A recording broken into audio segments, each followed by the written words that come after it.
Well, good morning, YouTube. It is now Tuesday, and the amount of progress that has happened in the past 48 hours is just mind-blowing. So are you recording all of the nefarious activities? If you're new to the channel, my name is Dan, and we are dealing with a flood cleanup in our shop. Over the July 4th weekend, on July 5th at about 4 a.m., a historic amount of rain came down in the area and completely flooded the shop in about 2 to 3 feet of water.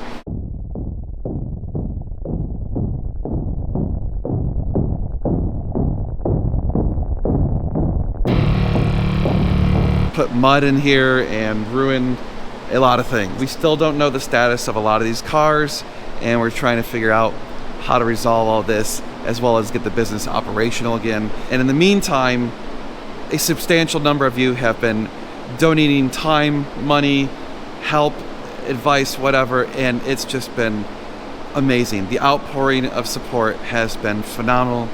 You guys are awesome. There is simply no way we could have recovered from this without your help, and I mean that sincerely. It's not hyperbolic. This is just the truth.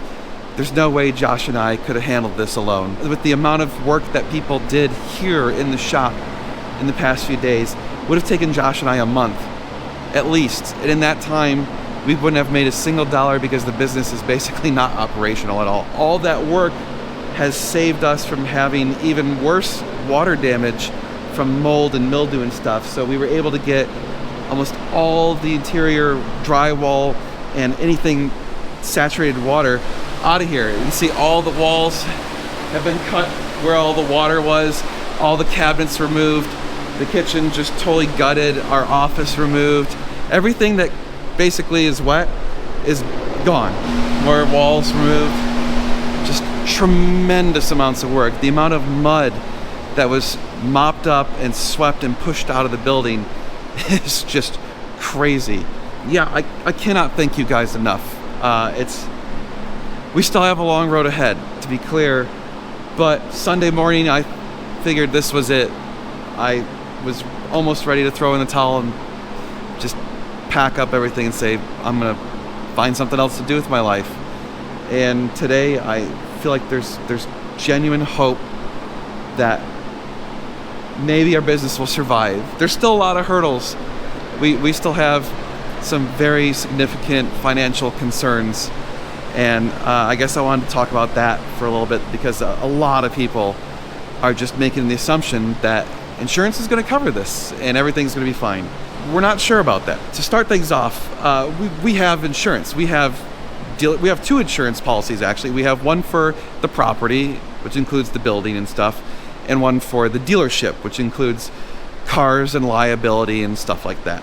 A second thing to clear up, we are not in the floodplain. In fact, when I talked to our insurance broker, this property does have some flood risk according to some assessments, but it has such low risk that insurance won't offer flood insurance. So we can't get flood insurance here. It would take extreme amounts of crazy effort to figure out getting flood insurance here, basically, from what she said. So that's not something that anyone expected. And it makes sense, because why would the banks let us get a mortgage on a property that's got flood risk without flood insurance? So both of our policies have specific flood exclusions because that's how it works in America. Unfortunately, if you are not in a flood zone, you probably don't have flood insurance. And I almost guarantee you, if you go look at your policy for your homeowners, it probably does not have flood insurance.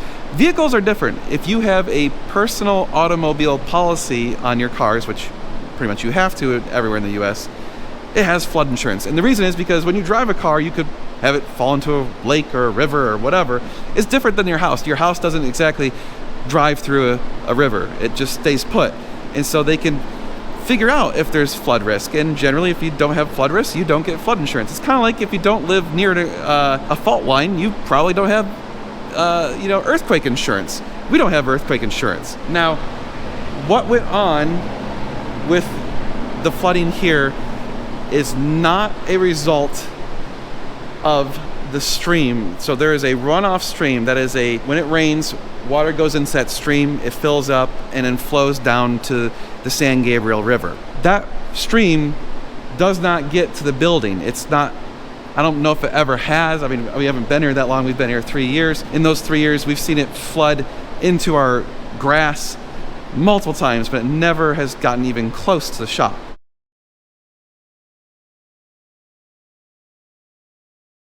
And it did get pretty close. It came within about 10 feet of the shop, but the shop is elevated on that side. So it would have had to go 10 more feet plus another foot or so higher. It seems impossible, or at least extraordinarily unlikely, that that could happen. So the water didn't come from that direction, which is the direction of the stream. It came from that direction, which is the direction of our neighbors' properties. And we flew the drone and looked at it. As I've said in previous videos, they moved a lot of dirt onto their property, and we believe it altered the path of the runoff water.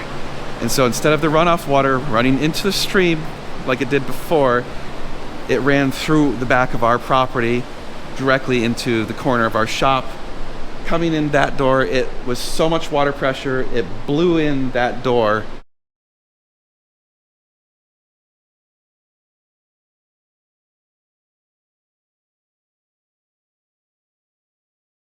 And it flooded the shop, and then it blew out that door on the other side.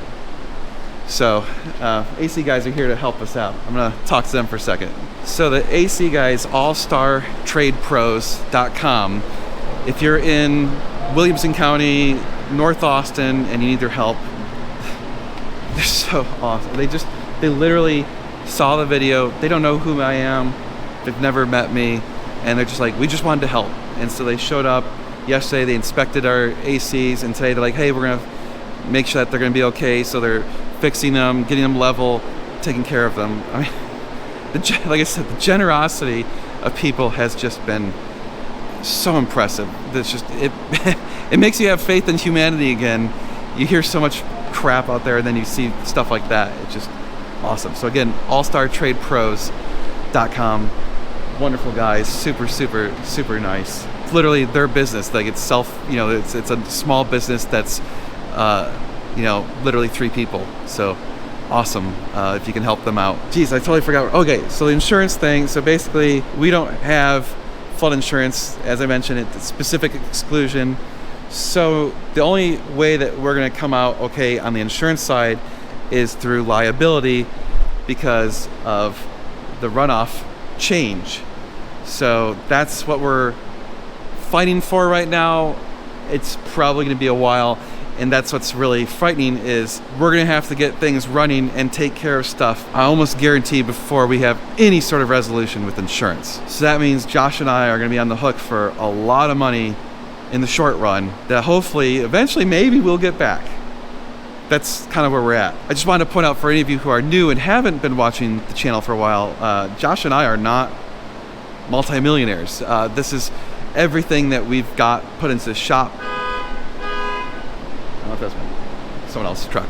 Josh and I did a lot of the work on the shop ourselves with our bare hands. It's difficult to see this and deal with this. This might be perhaps one of the most stressful things I've ever dealt with in my life. I was thinking about this morning, I'm like, man, what are some of the really crazy stressful things I've had in my life? If you don't know, about 3 years ago, right after we bought the shop actually, or right before we bought the shop, my house almost burnt down because there was a fire that was out of control really close to my neighborhood. That was terrifying. It's getting really serious. There's a lot of smoke in our neighborhood, a lot of ash falling, and we did get an evacuation order, so it's not looking good. I'm having Meg evacuate because it is really getting close. I'm gonna stay a little bit longer. As soon as I see anything in our neighborhood, I'm out of here. So Meg's gonna go to her mom's house and be safe along with Ash and the dog, so they're out of here. Jesus, look at that. That is literally gonna be over my house.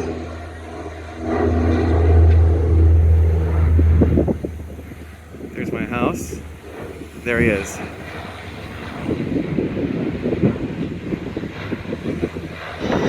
He's literally overhead.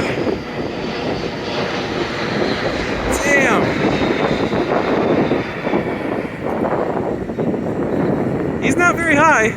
You know, we've had some other stuff we've had to deal with, but that was particularly frightening and notable. So I don't know, we just have some awful luck sometimes. Oh, hey, my father-in-law's here, so I'm gonna go say hi to them, and yeah, we'll talk in a little bit. All right, YouTube, it's I don't even know what time it is. Holy crap, it's already 2:30 today. Okay, well, Josh just pulled the trans plug on the trans for the 355. Water-free, thankfully. And the transmission. So I'm gonna do the oil next. Oh, do we need to pop off the rear cover and just look at the clutch? I'm going to. Yeah, it's probably all rusted. It probably needs a clutch. Yeah, like I would assume the clutch is toast. Yeah. Well, that's not gonna be fun. We gotta still check the engine. We need to go find we gotta find a borescope. I don't know where they went. They're just gone. It might be like 4 miles downstream. I don't know. We have 2 borescopes, and I don't know where they went. They're just gone. More people here today. More people volunteering. People dropped off pizzas. Lots of the shop is clean now. Starting to try and start working on getting the cars going, so we can get cars that are functional out of the shop. So Alan's working on that car. Josh's Porsche started right up. It's outside. Of course, the Lexus started right up. So we're just gonna start, I guess, moving on to like stage 2, where we start working on the cars, and then pretty soon we're gonna have to start putting the shop back together, as far as putting a new kitchen, new bathroom, new office, floors in those rooms, and just a ton of other stuff to still do. And of course, the big thing is still we have to add new water mitigation and something. All right, YouTube, it's the end of the day. It's late. Started putting back together a 458. Alan did the brakes. Fronts and rears still got bleed. Josh did some stuff with 355. Basically all the demos done. The majority of the cleanup's done. So at this time, it's like we gotta start trying to get cars functioning and stuff. Just had another call with our insurance broker. Went about how expected. Not good. I'll give you guys some updates on that as we learn more. I also just got off the phone with a civil engineer. Phone call went about as expected. Not good. I'll go more into it later as we learn more stuff. I'm just kind of, when you're already feeling like shit, you're just kind of like, great, let's just get kicked in the teeth while we're down. Also, I thought this was kind of funny. So the generosity has been amazing, and someone was like, hey, I'm gonna have a dumpster dropped off so that you guys can take care of all the trash. And so big old purple dumpster dropped off. Well, that was after the dumpster truck fell into our yard, got stuck, turfed the shit out of the yard, and I had to use the tractor to pull him out of the dirt and out of the mud. Oh yeah, look at, trenched the living piss out of that right there. And so yeah, that went real well. And then as I'm driving the tractor, after I'm done pulling him out of the mud, the tractor brakes. I give up. I'll see you tomorrow. Well, good morning, YouTube. It's Wednesday, so I'm trying to get situated, figure out what we gotta do today. It's like one gut punch after another. I was laughing / almost crying yesterday because the kindness and generosity of people has been mind-boggling, just amazing. Someone in New York donated a dumpster, and as they're dropping off the dumpster, the truck falls off the driveway, slips into the grass, gets stuck, turfs the ever-living shit out of the grass, destroying it even further than it already was. And it was one of those things where I was kind of happy to see the grass was still okay. It made me happy. And now it's just absolutely totally destroyed. So yeah, we've got the nice big purple dumpster, and we got 3 foot deep, 2 foot deep trenches in my yard all over there, everywhere. And then of course I hook up the tractor to try and pull them out, and that goes well. And then after that, I'm driving the tractor to park it, and part of the tractor breaks. And then I'm not even joking, as I'm walking from the tractor to the building, I get a phone call. Oh, sorry about the humidity. It's super humid out today. I'll go back in the building. fogging up fast. Okay, there we go. Hold on. That's better. So, as I'm walking from the tractor to the building, I get a phone call from the civil engineer that we contacted. And so, first of all, we found out this isn't a 100-year incident. This isn't even a 500-year incident. This is a 1,000-year incident. What that means is every year there is a 0.01% chance of this happening. All right, awesome. Or sorry, 0.1, not 0.01, 0.1.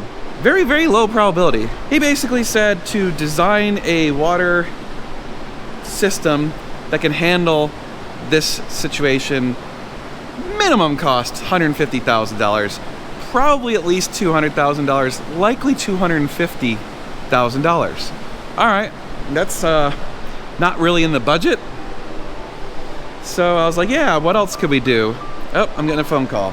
No way. It started? It started right up.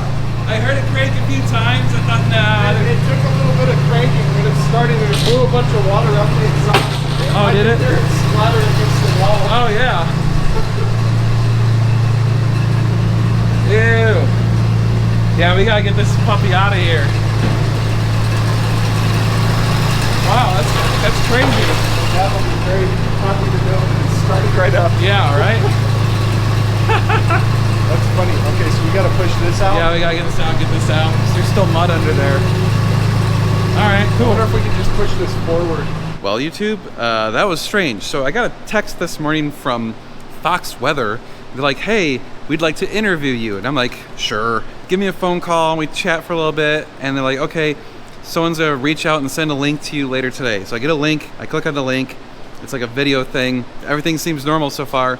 They get me set up and they go, okay, you're gonna be live in 15 minutes. I'm like, wait, this is live? And they're like, yeah. And I'm like, no one told me it was live. So I did a live interview on Fox Weather. Daniel Holbert, the owner of the Normal Guy Supercar in Liberty Hill, Texas. How have you been up until now, and how did you find out that your business was flooded out during the process of this? Sure. I was actually at home. People who watch our YouTube channel have just been absolutely incredible. The support we've received from literally hundreds and probably now thousands of people has just been just mind-blowing. It restores your faith in humanity when you're at some of the lowest moments of your life. Strangers that we've never met before helping us, donating money, sending us food and shop vacs and anything you can think of. It's been really heartwarming. Okay. So anyway, they mistakenly said it was like a body shop, not a auto dealership and stuff. But anyway, it went well. Other updates. So we have 2 insurance policies, one on the property, one on the dealership, and the property insurance just declined everything. Not totally unexpected, but still very frustrating to hear. Other interesting news, talked to the civil engineer some more. We think we at least have a temporary mitigation strategy, and we have some other things that we got to discuss with them. Today's not a great day. Nothing's been a great day since July 5th, really. On the plus side, Josh's old Porsche is getting cleaned up. Actually, believe it or not, the 430 that was totaled by insurance, even though it has a Christmas tree and it had some difficulty, it actually did start right up. And after some finagling, we had to do some stuff. It actually did drive out of the shop on its own. It was not behaving good, but it was functional. So that's encouraging because considering we're down to one last shot with insurance, which is not looking good, we're probably on the hook for these cars that are ours. Yeah, we'll do what we can. I guess that eliminates the argument from all the people who are like, don't worry, you're going to make all this money with insurance. No, we're not. All right, YouTube, it's late in the day. Again, I live here now, just so you know.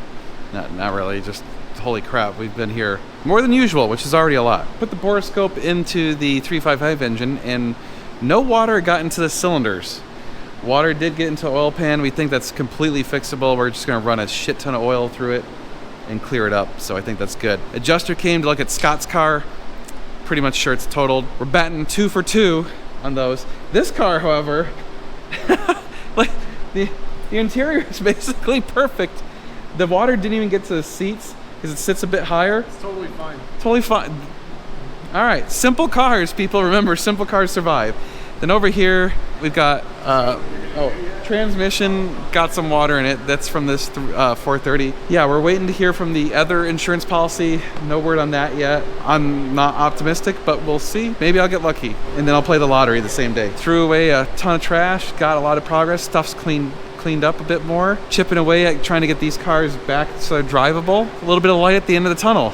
It's looking a little more positive today than it did yesterday. And hopefully tomorrow will look even better. But I guess that's it for today, so we'll see you guys tomorrow. Tomorrow for sure. Well, good morning, YouTube. It is Thursday. Normally, when we do our channel without disasters, Thursday is the end of the week in the life of running our dealership. So I guess this will be the end of this video, but I wanted to give some updates before we go. So it's Thursday. Tonight we will do our Thursday Night Live. Every Thursday we do a Thursday Night Live. It's usually talking about the current status of the supercar world and our business and other things like that.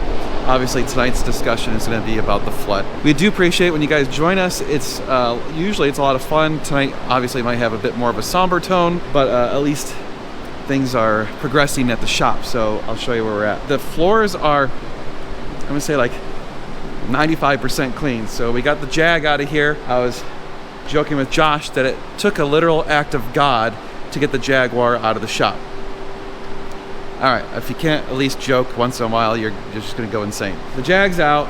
It actually drove out under its own power after a little bit of finagling, so that's good. The kind of burgundy colored 430 is officially totaled.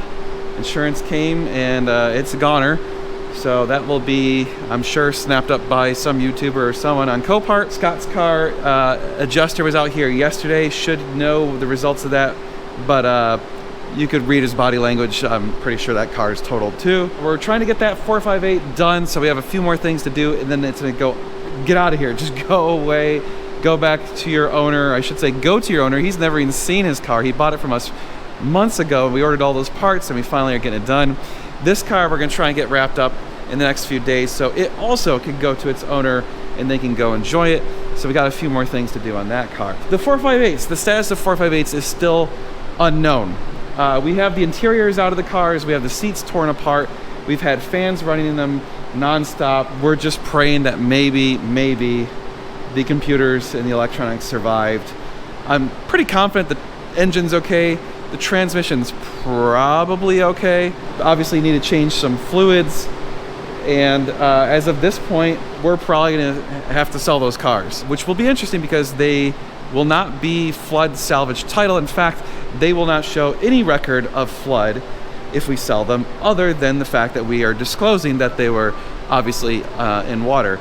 And I have to take this. Let me tell you, this has been the most intense social media and emails and phone calls and everything that I've ever dealt with in my life. And now another truck is here and I don't even know why it's here.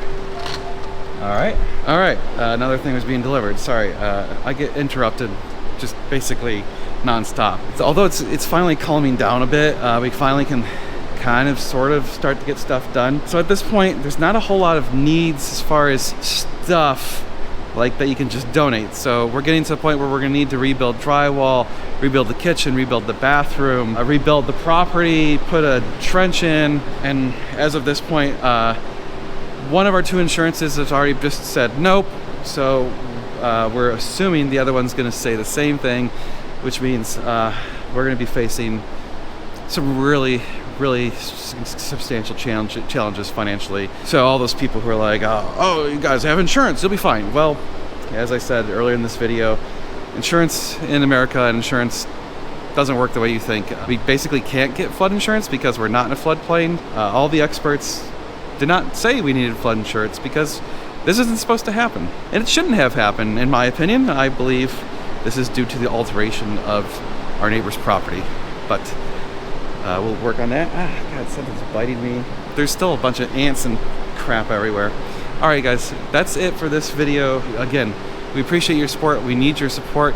If you can, go to ngsc.me/flood and donate to our GoFundMe. If you don't want to do that, or if you're one of these people that says, you know what, I think the people who have lost loved ones need it more, please help them. Please do. They need help too. There's a lot of people in this area that need help. We're not the only ones. So all of your generosity for this community is going to be welcomed. There's a lot of need right now, and so I would encourage you to look around and see how you can help. But we are extraordinarily gracious and just blown away by your generosity and your help with this, trying to get us back in business. As much as everything sucks and there's been a lot of horrible stuff to deal with, seeing people step up and just volunteer is heartwarming. And I'm getting another call, so I'll see you guys later.